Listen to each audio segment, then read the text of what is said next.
प्यारे साथियों, अगर हमने विशुद्ध परोपकार को या उसकी गहराई को या उसके असल नियम को समझना है तो हमें विशुद्ध सात्विक शक्तियों के सूक्ष्म रूप को समझना होगा कि ये शुद्ध सात्विक शक्तियाँ असल में काम कैसे करती हैं, इनका सूक्ष्म रूप क्या है। हमारे अंदर जितनी भी शक्तियाँ हैं, चाहे वो उच्च हों चाहे नीच हों, चाहे सात्विक हों चाहे स्वार्थी शक्तियाँ हों, चाहे बिल्कुल विशुद्ध सात्विक शक्तियाँ हों, चाहे बहुत ही घटिया लेवल की अति नीच शक्तियाँ हों, वो अपना असर छोड़ती हैं, अपना प्रभाव छोड़ती हैं।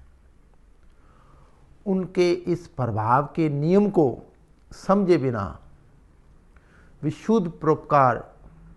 प्योर अल्ट्रुइज्म की दुनिया को हम समझ नहीं सकते,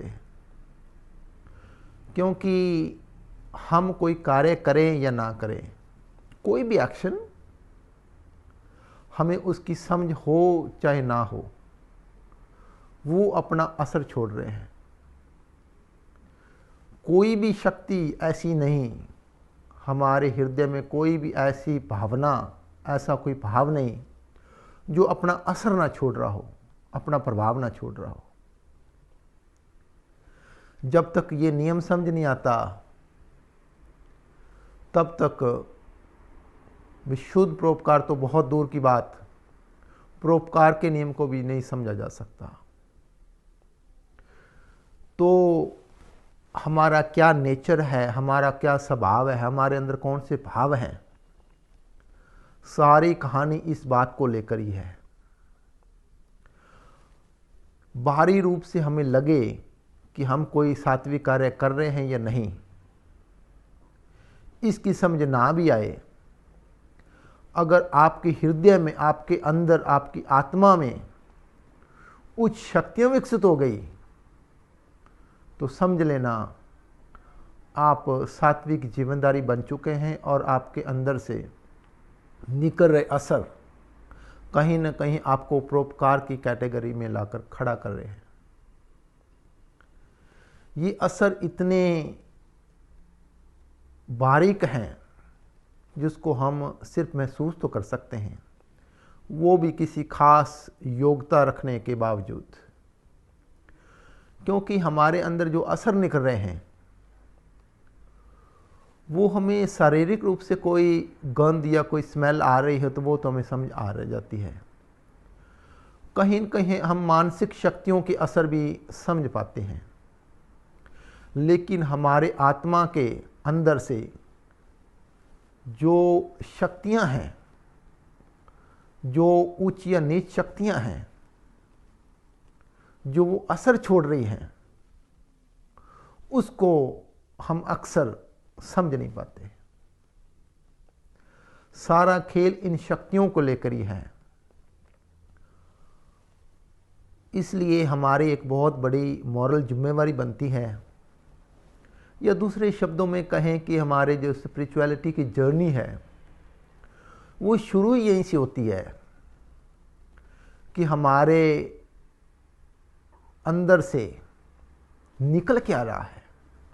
हमारी शक्तियां असर कैसे छोड़ रही हैं, हमारी कौन सी शक्ति ज़्यादा असर छोड़ रही है। सारा खेल इसी बात को लेकर ही है। तो इसके लिए हमें ये असरों की दुनिया है, ये शक्तियों के जो असर की दुनिया है, इसके नियम को बहुत ही गहराई से समझना होगा। अगर ये नियम समझ आ गया तो दुनिया में आप बहुत धनी हो, बहुत ही सौभाग्यशाली हो, बहुत ही एक महान आत्मा हो। लेकिन अक्सर क्या होता है, हमारे अंदर मिथ्या के असर निकल रहे हैं,